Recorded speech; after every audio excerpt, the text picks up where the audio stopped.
Hello students, welcome back to my channel. हम कर रहे हैं क्लास 8 साइंस का चैप्टर नंबर 8। हम आ गए हैं 8.1 पर। इससे पहले का चैप्टर आप प्रीवियस वीडियो में देख सकते हैं। अब हम पढ़ेंगे कि मिश्रण क्या होता है। मिश्रण क्या है, देखिए मिश्रण क्या है इसके बारे में पढ़ेंगे।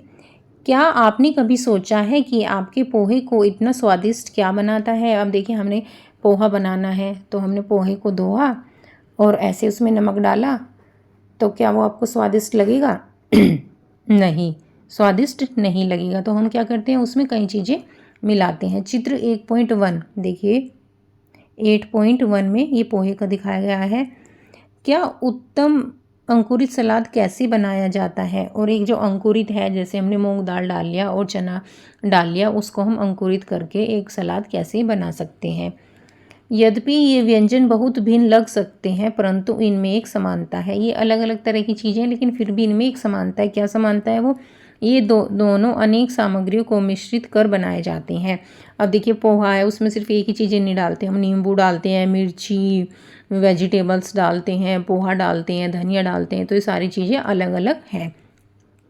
हम दैनिक जीवन में पदार्थों के मिश्रित होने की प्रक्रिया का अवलोकन करते हैं।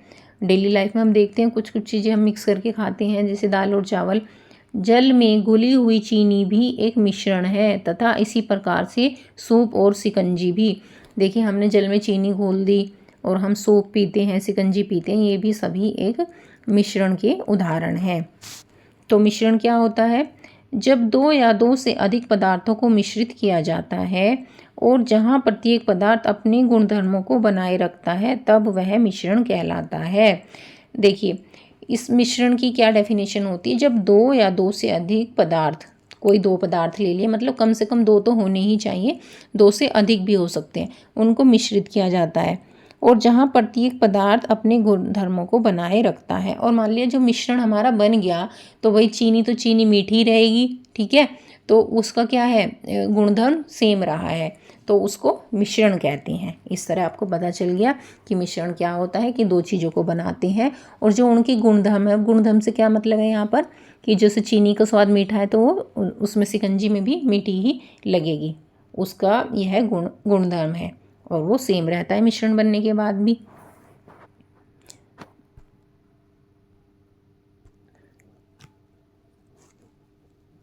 जो विशिष्ट पदार्थ मिश्रण बनाते हैं वे मिश्रण के घटक कहलाते हैं। अब जो मिश्रण बनाने में हमने जो जो पदार्थ डाले हैं वो क्या कहलाते हैं? मिश्रण के घटक कहलाते हैं। मिश्रण के घटक परस्पर रासायनिक अभिक्रिया नहीं करते। देखिए जो मिश्रण है, अब हमने मान लिया दो केमिकल डाल दी किसी चीज़ में, तो एकदम रिएक्ट करना शुरू कर देंगे, तो वो हमारा मिश्रण नहीं कहलाएगा। मिश्रण का मतलब है कि हमने दो चीज़ें अलग अलग डाल दी। जैसे पोहा था, पोहे में हमने मिर्ची डाल दी, तो मिर्ची पोहे के साथ रिएक्ट नहीं करेगी। मिर्ची का जो स्वाद है वो वैसा ही रहेगा, पोहे का जो स्वाद है वो ऐसा ही रहेगा, वो आपस में रिएक्शन नहीं करते हैं। कुछ मिश्रणों में उनके घटक, जैसे अंकुरित सलाद में मूंग, चना, प्याज और टमाटर सरलता से दिखाई देते हैं। अब कुछ मिश्रण होते हैं उसके घटक, मतलब जो भी उसमें डालते हैं वो हमें आसानी से दिखाई देते हैं। चित्र 8.2, ये 8.2 है। देखिए इसमें मूंग दाल है, ये इसमें जो भी इसमें डाला गया है, मूंग दाल, प्याज, टमाटर, सब चीज़ें अलग अलग दिखाई दे रही है। ऐसे मिश्रण जहां विभिन्न घटक प्रायः नग्न आंखों से या किसी आवर्धक यंत्र से दिखाई देते हैं, विषम रूप प्रकृति के होते हैं। क्या आपने अपने आसपास विषम रूपी मिश्रण के कुछ अन्य उदाहरण पहचान सकते हैं? देखिए जो इस तरह हम मान लिया कई चीज़ें हमने डाली हैं और हमें आंखों से वो दिखाई दे रही है, तो वो विषम रूपी मिश्रण होता है। तो विषम रूपी मिश्रण आप और अपने आसपास देखा होगा। देखिए ये अंकुरित जो दाल है, इसमें हमने प्याज, टमाटर ये डाल दिए, ये है पोहे में हमने बहुत सारी चीज़ें डाल दी, ये भी इसका एग्जाम्पल है। अब दाल और चावल है, जैसे दाल और चावल हमने मिला दिए, फिर उसमें काट के प्याज मिला लिया, टमाटर मिला लिया, ये भी एक विषम रूपी मिश्रण का उदाहरण है। दूसरी ओर कुछ मिश्रणों में ऐसे घटक होते हैं जिन्हें सूक्ष्मदर्शी की सहायता से भी पृथक रूप से नहीं देखा जा सकता है। कुछ ऐसे घटक भी होते हैं जिन्हें सूक्ष्मदर्शी की सहायता से हम नहीं देख सकते हैं। अब ऐसा कौन सा मिश्रण है जिसको हम सूक्ष्मदर्शी की सहायता से पृथक रूप से नहीं देख सकते? उदाहरण के लिए चीनी और जल के कणों को उनके मिश्रण में अलग अलग नहीं देखा जा सकता। जैसे चीनी और जो जल है उसके कणों को मिश्रण में हम अलग अलग नहीं देख सकते भाई, जब चीनी उसमें मिक्स हो गई तो हमें वो सेम ही दिखाई देता है। ऐसा मिश्रण जहाँ घटक समान रूप से वितरित होते हैं और जिनमें भेद नहीं किया जा सकता वे समरूप प्रकृति के होते हैं। क्या आप कुछ समरूप मिश्रणों की सूची बना सकते हैं? देखिए, अब हमने दो तरह के मिश्रण पढ़े हैं, एक तो समरूप प्रकृति और एक विषमरूपी मिश्रण। विषमरूपी तो आपने पढ़ ही लिया कि जिसमें चीज़ों को हम आंखों से अलग अलग दिखाई देती हैं कि कुछ भी चीज़ें उसमें मिक्स हैं। एक समरूप क्या है, जिसमें जैसे हमने चीनी को पानी में घोल दिया, शिकंजी बनानी है तो वो हमें उसके कण दिखाई नहीं दे रहे हैं। ये समरूप प्रकृति का उदाहरण है। एक सोपान ऊपर, अब एक स्टेप हम आगे बढ़ते हैं। देखिए, क्या आप जानते हैं कि स्टेनलेस स्टील भी एक मिश्रण है? देखिए, स्टील के बर्तनों में हम खाना खाते हैं, तो क्या अभी तक आपको पता था कि जो स्टेनलेस स्टील है वो भी एक मिश्रण है, वो एक सिंगल ही एलिमेंट से नहीं बनी है। स्टेनलेस स्टील में लोहा, निकेल, क्रोमियम और अल्प मात्रा में कार्बन होता है। देखिए, जो स्टेनलेस स्टील है उसमें क्या क्या मिला होता है? स्टील में लोहा मिला होता है, निकिल, क्रोमियम और कुछ मात्रा में कार्बन भी मिला होता है, तब जाके स्टील बनती है।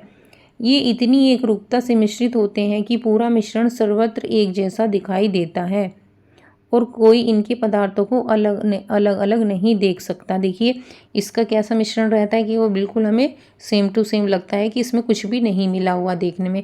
इतनी अच्छी तरह इसके जो एलिमेंट्स हैं वो इसमें मिक्स होते हैं।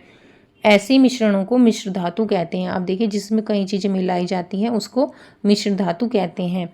मिश्र धातु की कुछ अन्य उदाहरण हैं। देखिए, मिश्र धातु के और क्या है? तांबे, कॉपर और जस्ते जिंक का मिश्रण। जो तांबा है, कॉपर और जिंक को मिला देते हैं तो पीतल बनता है, जो पीतल के बर्तन होते हैं।